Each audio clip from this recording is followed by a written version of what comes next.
2018 Asian games में मैं बहुत तगड़ा होके गया था इंडिया से। और यहाँ पे ट्रायल हुई थी जुलाई में, उसके बाद में मेरे को बैक इंजरी हो गई थी। तब 5th आया था मैं वहाँ पे, बट उसके बाद सोच लिया था कि इतनी मेहनत करेंगे कि हमारा वर्स्ट फेज़ भी दूसरों के बेस्ट जैसा हो।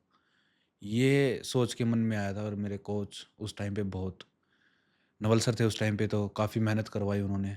और एक तरह से जैसे, बट वो एक चीज़ बोलते थे कि जैसे कोई भी हीरा तराशने वाला होता है, तो बोले कि देखो जो तराशने वाला है उसकी कला तो होती है, बट पहले खिलाड़ी को हीरा बनना पड़ेगा।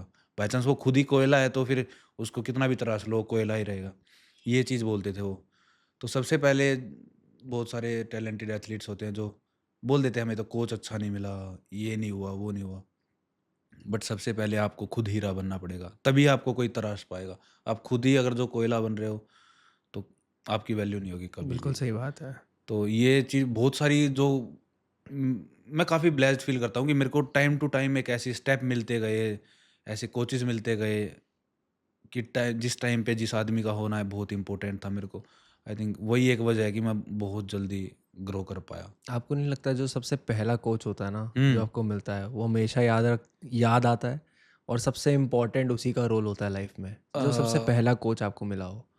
देखिए मेरी जर्नी में तो सबसे पहले तो जिनके पास में मैंने रेसलिंग की, वो कोच, क्योंकि सबको ये फ़ील होता है कि सुमित बहुत जल्दी स्पोर्ट्स में निकल गया, बट वो जो 8 साल मैंने रेसलिंग की थी वो तो किसी को नहीं दिख रहे। जो स्ट्रेंथ मैंने 8 साल बचपन से मेहनत की है, बचपन से अच्छा खाया पिया है, वो बहुत काम आया मेरे को जेवलिन में।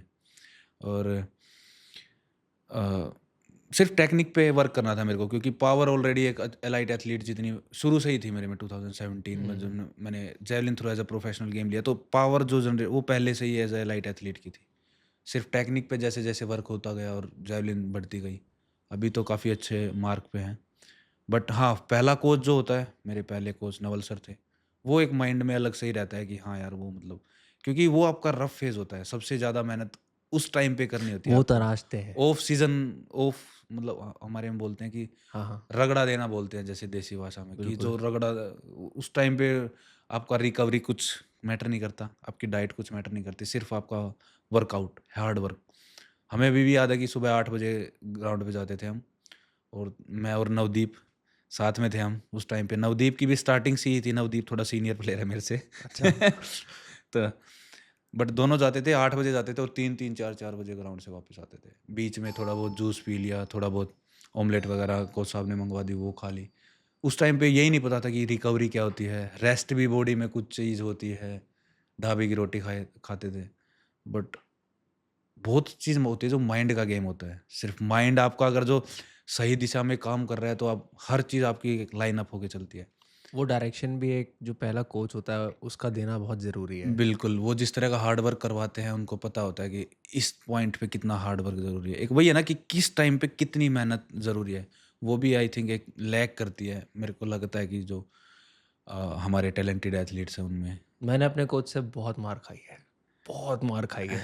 सच बता रहा हूँ। वो ना पहले उनका होता था जो सीटी होती थी ना, वो हाँ, घुमा के देते थे। हाँ, घुमा के। उसके बाद उन्होंने शुरू कर दिया कि भाई इनको इनसे फ़र्क नहीं पड़ रहा, टहनी उतार ली। हाँ, टैनी। ओ भाई! रगड़ा हमारे टाइम पे क्या होता था बास्केटबॉल कोर्ट पे ना लेटा के पूरा हाँ। रोल, रोल, रोल, रोल तुम अपनी टी-शर्ट से सफाई करोगे पूरे कोर्ट की, हुँ, रगड़ा मारो चलो। और होता भी ये था कि बास्केटबॉल को हम लोग रिस्पेक्ट देते हैं, तो वो हाँ। कहते हैं पैर से नहीं छूना उसको, हाँ, हाँ, पैर पैर से से नहीं किक नहीं छूते, हाँ। मारनी उसको या हाँ, छूना कोई भी भी नहीं नहीं है। छूता, मतलब कोई भी खेलता हाँ, है, हम भी जैसे रिक्रिएशन स्पोर्ट्स में खेलते हैं, वॉलीबॉल, बास्केटबॉल, इनको पैर से नहीं नहीं टच एक करते। रिस्पेक्ट हम हाँ, देते हैं। रिस्पेक्ट। हम बच्चे थे उस टाइम पे, हाँ, हम लोग मस्ती-मस्ती में कुछ हाँ। करते थे। एक तो गर्दन ऐसे पकड़ते थे, गुद्दी पे तय, थप्पड़ हुँ। और साथ में टहनी और पड़ती थी। हमने बहुत मार खाई है, नहीं, लेकिन ये हैं कुछ चीज़ जो रिचुअल्स हैं हमारे, जैसे हम वेट को पैर से नहीं छूते, जो वेट ट्रेनिंग वगैरह करते हैं। जैसे रेसलिंग मैट पे हम चप्पल के साथ में नहीं चढ़ते थे, और या तो नंगे पैर चढ़ोगे आप, या फिर मैट शूज़ के साथ में चढ़ोगे, वैसे शूज़ पहन के नहीं चढ़ते थे। तो ये है, एक हर एक स्पोर्ट्स का तरीका है। आप आपके स्पोर्ट्स को, जैसे जेवलिन पे हम पैर नहीं लगाते कभी भी, और खड़ी भी करते हैं तो एक प्रॉपर तरीके से लेटाते हैं या खड़ी करते हैं, ऐसे नहीं कि ऐसे ही छोड़ दी। तो वो एक होना भी चाहिए वो, आई थिंक, कि आप जिसकी वजह से सब कुछ हो, जो आपका एक सपना है।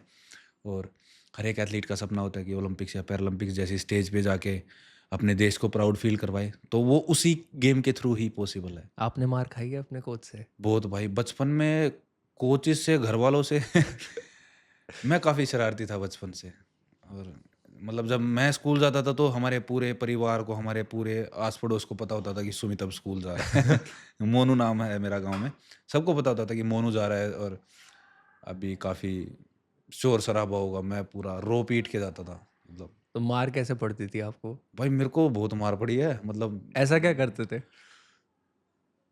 गाँव में होता है ना थोड़ा, जैसे देसी बच्चे, एक होता है जैसे मेरे को स्कूल नहीं जाना या ऐसा कुछ, तो भाई मेरी मम्मी तो बेलन से, एक बार तो अभी भी याद है मेरे को, दा होता है जिससे लकड़ी काटते हैं, वो लेके भाग ली थी मेरी मम्मी पीछे कि आज तेरे को बताऊंगी।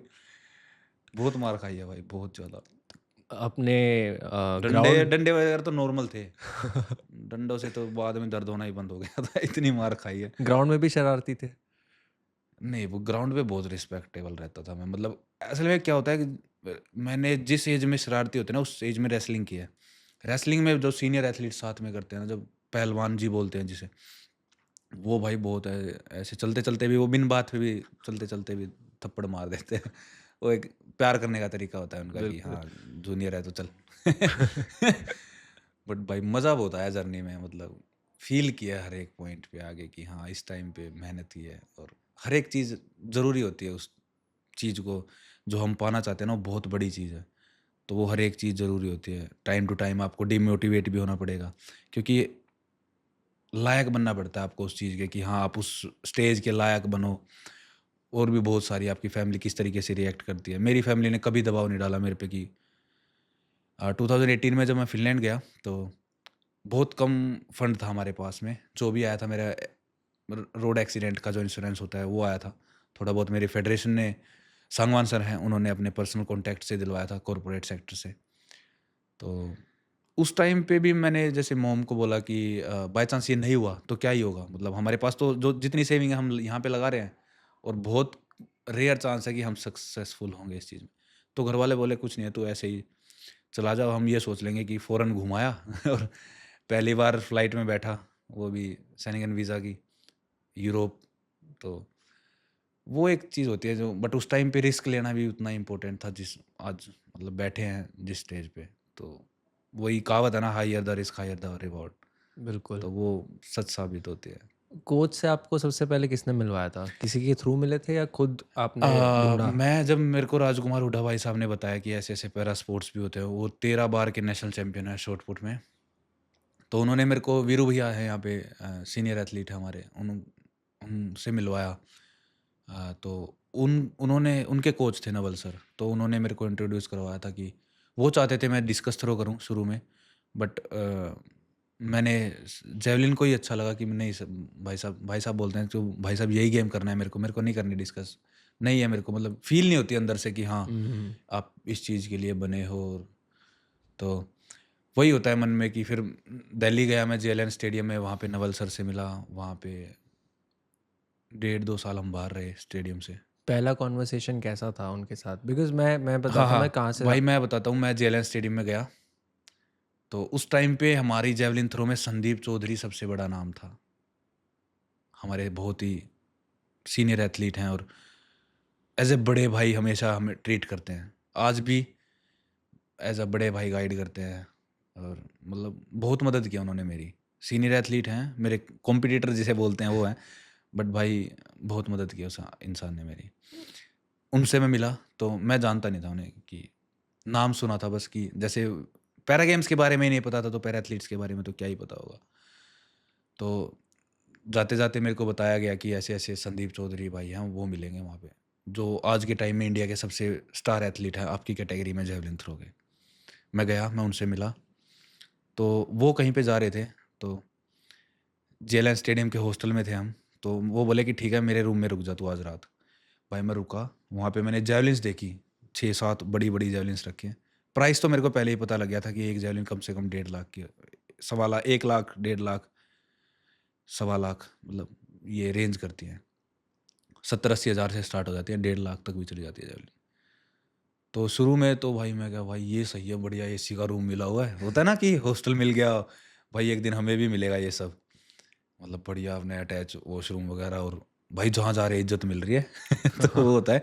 एक जूनियर एथलीट के लिए बहुत सारी चीज़ें होती हैं भाई, मैस का खाना, बिल्कुल। 3-4 तरह की सब्जियाँ, चिकन अलग से मिल रहा है, ये सब। जन्नत है, हाँ, शुरू में एथलीट को बहुत जन्नत लगती है वो जन्नत चीज़ें, है। और जब जब नया-नया कैंप में नाम आता है ना, तो खाता भी एथलीट बहुत सारा है, यानी प्लेट भर के लेता है वो, क्योंकि नई-नई चीज़ें मिलती है ना, और उसको लगता है कि ये मेरे को फ्री में मिल रही है। तो फ्री की चीज़ का कुछ मज़ा भी अलग से रहता है कि आई होप कि वीडियो आपको बहुत पसंद आया होगा।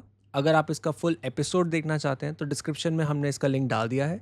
आप जाके हमारे मेन चैनल पे इसका फुल एपिसोड देख सकते हैं। मेक श्योर इस चैनल को आप सब्सक्राइब करें एंड ये वीडियो को बहुत लाइक करें एंड बहुत सारे लोगों को शेयर करें। इससे हमें बहुत मोटिवेशन मिलता है ताकि हम आपके लिए और से और अच्छे से अच्छा वीडियो आपके लिए लेके आ पाएँ।